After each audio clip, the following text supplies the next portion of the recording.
Hey, there we go.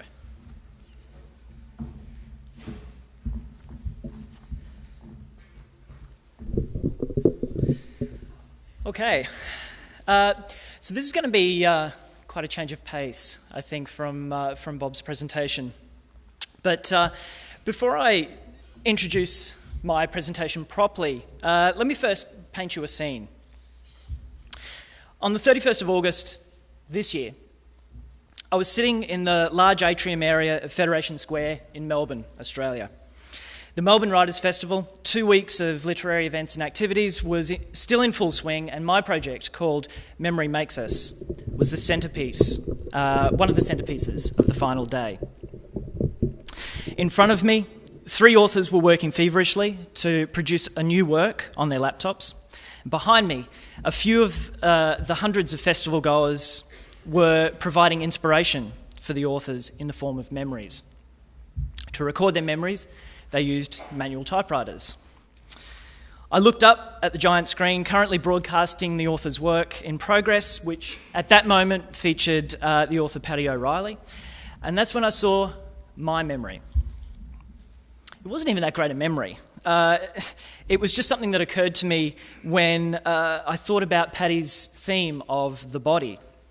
My mind was drawn back to the 1980s and to my family's beach holidays at Coolangatta, and to the laughable excuse for sunscreen that we used at the time. And without my knowledge, Paddy had at some point in the day taken my words and dropped them into the piece that she was writing. I looked up and I recognised my words, but my delight was actually fairly short-lived, because Paddy then proceeded to highlight the entire passage and hit delete. Well, actually not the entire passage. There was one word that remained: scorching. Paddy wrote a few more words around mine and took it in a whole new direction, but I was kind of comforted by that one word's presence. That word right there, that one was mine, even if I was the only person who knew it.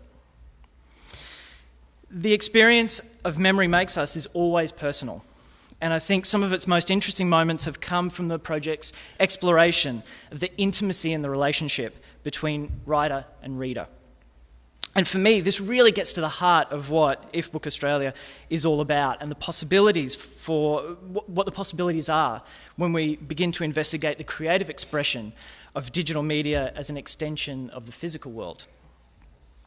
Okay, so proper intro. If Book Australia is a small, non-profit organisation based at the Queensland Writers' Centre and linked to an international fellowship of organisations that explore book futures, including, of course, Bob Stein's Institute for the Future of the Book in New York and If Book UK, led by Chris Mead. In Australia, our brief is to explore new forms of digital literature and investigate the changes in the relationship between writers and readers. This we do through a little bit of research, some writing and speaking, teaching, and some experimentation. Since its inception in 2010, If Book has published tens of thousands of words from some of Australia's best writers and thinkers. We have created choose-your-own-adventure style branching locative stories. We took a complete book from concept to print in 24 hours. But then we cracked open its database of edits to create a browsable interface and an API, which I'll be bringing to Hack Day tomorrow, just in case you're interested. And finally, we took all of that editing data back to print, creating an artwork that's equal parts beauty, mathematics, and visual gag. The resulting 28-volume set, the complete 24-hour book, has actually been shortlisted for inclusion at the International Symposium of Electronic Arts in Vancouver next year. It's kind of cool. And it would be remiss of me not to mention that our work is made possible through the generous support of the Australia Council for the Arts and the Queensland University of Technology. So, today though, I really want to focus on Memory Makes Us, which is an ongoing experiment that creates an interface between writers and readers that blurs the boundaries of their roles in the creative process. Now in its second year, the project creates a series of live writing events that have taken place throughout Australia. Presented by If Book in partnership with local festivals, Memory Makes Us has challenged writers in Darwin, Melbourne and Brisbane to create a new work live before an audience with the final event of the year scheduled in Perth in a little over a week's time. During the event, the audience, both online and in person, is invited to make contributions to the writing in progress. Now, it works like this. Each writer selects a theme for their prospective work, and then we ask for memories around that theme. For the upcoming event in Perth, Maxine Benaber-Clark will be writing to the theme of harmony and rhythm, and Kate Fielding will be writing to the theme of haircuts. Kind of different. So what are the memories that occur to you when you think about those themes? I really encourage you to head to the website at memorymakesus.org.au and leave them with us. In the lead up to the event, anyone can submit their memories as text, images, or even video to the project website. The authors read these submissions and frequently they will cut and paste them into their work. During the event, audience members can record a memory in one of two ways. Either by scribbling on a post-it note or bashing out a few sentences on one of the manual typewriters that we have at the venue. To leave a memory with an author, you just walk it around to their table and leave it in their workspace. Once you've done that, you can take home a button as a small token of our appreciation for your donation. Up to 3 authors at the event sit before their computers in a public space and they write. Writers' festivals and other related events are actually a really great opportunity to stage something like Memory Makes Us because it taps into an interested audience that have already gathered. The author's work is fed to a large screen and simultaneously to the project website, with every keystroke visible to the world. And as the number of collected memories grow during the day, they're attached to the author's table, eventually reaching the floor and then flowing out towards the audience as a kind of visual flourish, but also as a marker of our progress. So, Memory Makes Us is a literary event that mashes performance with writing, physical media with digital, and reading with participation in writing. As we've toured it around Australia, I've been able to make a few observations on some of its broader implications. The origin of Memory Makes Us was actually in an earlier If Book project, the 24-hour book, which I spoke about briefly earlier. For that project, we used Hugh Maguire's Pressbooks platform, go Hugh, to make a book with a ridiculous deadline. Now, a lot of interesting observations came out of that project, but one in particular really intrigued me, and it was the author's live interactions with the audience via the comments stream. Now, sometimes it was just to discuss the story in progress, a kind of critical analysis in motion. Somebody from the audience would leave a comment saying, "What's going to happen next?" To which the author would reply, "I don't know, you tell me." Sometimes it was a little more straightforward than that, when one of the authors literally put in the comment stream, "The next person to bring me a Coke Zero gets their name in this story." But it got me thinking about how a live interaction between author and audience can really create a new kind of work, a new kind of collaboration in which the author remains the final arbiter, but is also open to inspiration and influence from readers while the writing is in progress. This is writing as performance, but it's one distinct from other performative aspects of literature. This isn't a reading of a prepared work, and it's not freestyle poetry. This is improvisation, but it's not with speech. It's with text and the tools of contemporary writing, keyboard and cut and paste. But performance isn't limited to the authors. The audience is also an essential part of Memory Makes Us. Online, readers contribute to a repository of memories that occasionally has a slightly voyeuristic quality to it, which certainly wasn't my intention. And at the live event, I really can't underestimate how important the manual typewriter is as a lure for potential contributors. Even though they were a really late addition to the initial pilot project, Memory Makes Us just wouldn't be the same without these guys. Even though it means that I spend most of my day being typewriter tech support for people who can't find the enter key. The typewriters also seem to bring out the best in the live environment because they're of the moment, and they create this uniquely tactile link between the audience and the author. So the resulting experience is kind of very familiar, but at the same time very, very strange. What we want from the audience in Memory Makes Us is inspiration, which is a ridiculously vague and daunting expectation to place on general readers. So what we ask for instead is a memory. The themes help focus the contributions and provide a little structure for the authors when they're sorting through the memories that they receive. In our pilot project for Memory Makes Us in 2013, we hadn't yet hit on the idea of using a theme as a focusing mechanism. But fortunately, our author for the pilot project was Kate Pullinger, who was more than capable of pulling together a beautiful work despite the bombardment of generic, unfocused memories that she received. It seems pretty obvious given the title, but memory is the thing that holds all of these disparate ideas together. Choosing the right theme, something specific to help focus the contributions, but broad enough to apply to anybody, is really the only magic trick in this process. A good theme sets the tone and brings out the most potent, charming, and honest memories. This is one of my favourites from the Melbourne event. This was to the theme of Desire by Angela Meyer.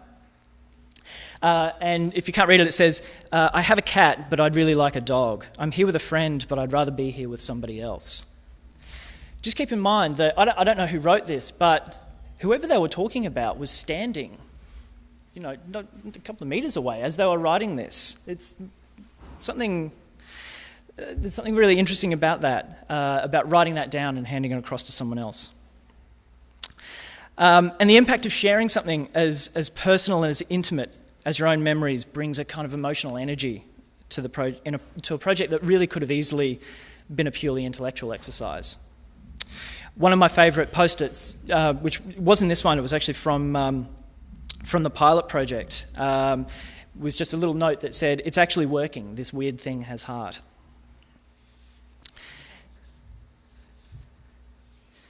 Okay, not all submitted memories make a recognisable contribution to the author's work, and for this reason the project's website includes a repository of all the memories collected, both online and in person, and searchable by theme. Memory Makes Us is not solely the product of its featured authors, but includes the raw text and images provided by the audience. Reading Memory Makes Us in its entirety means processing a lot of data, but it also provides a really fascinating insight into how authors go about what they do. Kate Pullinger basically riffed. She took the memories that she liked, she pasted them in, and then responded, and almost inadvertently created an extended reverie of her own family and her childhood.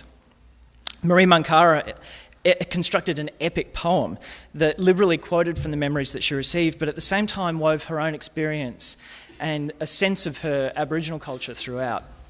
And Nicholas Johnson, working to the theme of lies, created this imagined interrogation scene between two parties that was peppered then with the memories of the audience. In order to achieve this author-audience collaboration in Memory Makes Us, we really had to cobble together a collection of disparate tools. There was no one existing platform that was up to the task. I spent months, almost a year, trawling through all the collaborative tools, only to discover that collaboration in all these tools was defined in the same fairly narrow kind of way. Defining documents by editing rights or defining editing rights by access severely limits the possibilities for a project that seeks a role for readers as influencers and as inspiration, while recognising and honouring a single author's vision. In our current solution, the writers work in Google Docs, which wasn't my first choice, but it works, in a document that has public access, but editing rights available only to the author and to me, which is a power I haven't abused yet. This document is then embedded in the project website, which runs on WordPress. The interface for submitting and archiving memories is a custom plugin created for us by a team of developers in Brisbane called Human Ventures. What we ended up with has worked really quite beautifully, but it has really suggested to me that thinking about collaborative writing first as a technical problem rather than a creative one would seem to limit our understanding of what can be achieved. Previous speakers notwithstanding, personally I've never had the need for more than one person to be simultaneously editing within a single document. For most readers, Memory Makes Us is a website. It's something that exists in the browser. For festival visitors, it's a live event and a website. Next year, we're planning on taking some of its elements into print, so it'll be that too. But none of these individual formats really capture the whole project. Memory Makes Us exists in its most complete form on the web, where the writers' and the readers' contributions are presented in their entirety and with equal significance. But the web still doesn't quite capture it all, not entirely. Because it's in the live interaction where the project really, really sings. At the important drinks and debrief session that follows each event, I'm always struck by the extraordinarily warm and generous reactions of the participating authors. They come away from the experience fairly exhausted, but also really strangely elated by the experience. This quote from one of our authors from the Brisbane event, Josephine Moon, really kind of sums it up for me. The British poet Warsan Shire, also one of our authors in Brisbane, actually continued working on her piece for up to a week following the event, which was completely unnecessary, but she felt so indebted to her audience, the audience who contributed, and she wanted to honour their contributions with the best of her own work. Levin Dyachenko from Darwin has spun his own Memory Makes Us work under the theme of family tree into a full-length novel, and has continued to accept memories as he works on it. Readers too have expressed similar sentiments, both in person at the event and online through social media. In fact, I would go as far as to say that "This Weird Thing Has Heart" is probably one of the nicest things anybody has said about my work at IFBook. So Memory Makes Us will eventually disappear. Following its final event, whenever that might be, the letters and the words of the authors and the audience will begin to vanish until nothing remains. For our print edition, we're investigating using ink that fades over time, eventually creating a book that acts only as a sign that content once existed. The digital work will degrade in a different way. The text here will become corrupted, moving from meaning through to nonsense. The deliberately short lifespan of Memory Makes Us is the project's final statement on what writing is and what it means for authors and readers alike. We write to remember and to be remembered, but the reality of writing has always been much more fragile than we would usually acknowledge. In the physical world, it might get pulped or it might fade away. In the digital world, it might be abandoned, unindexed, or outmoded.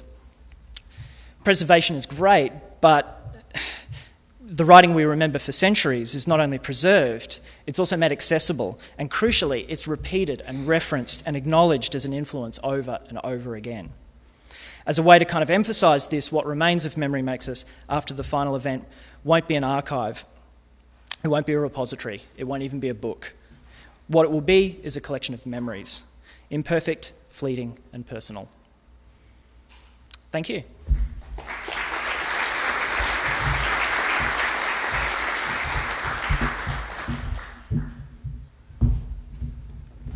I want to rebut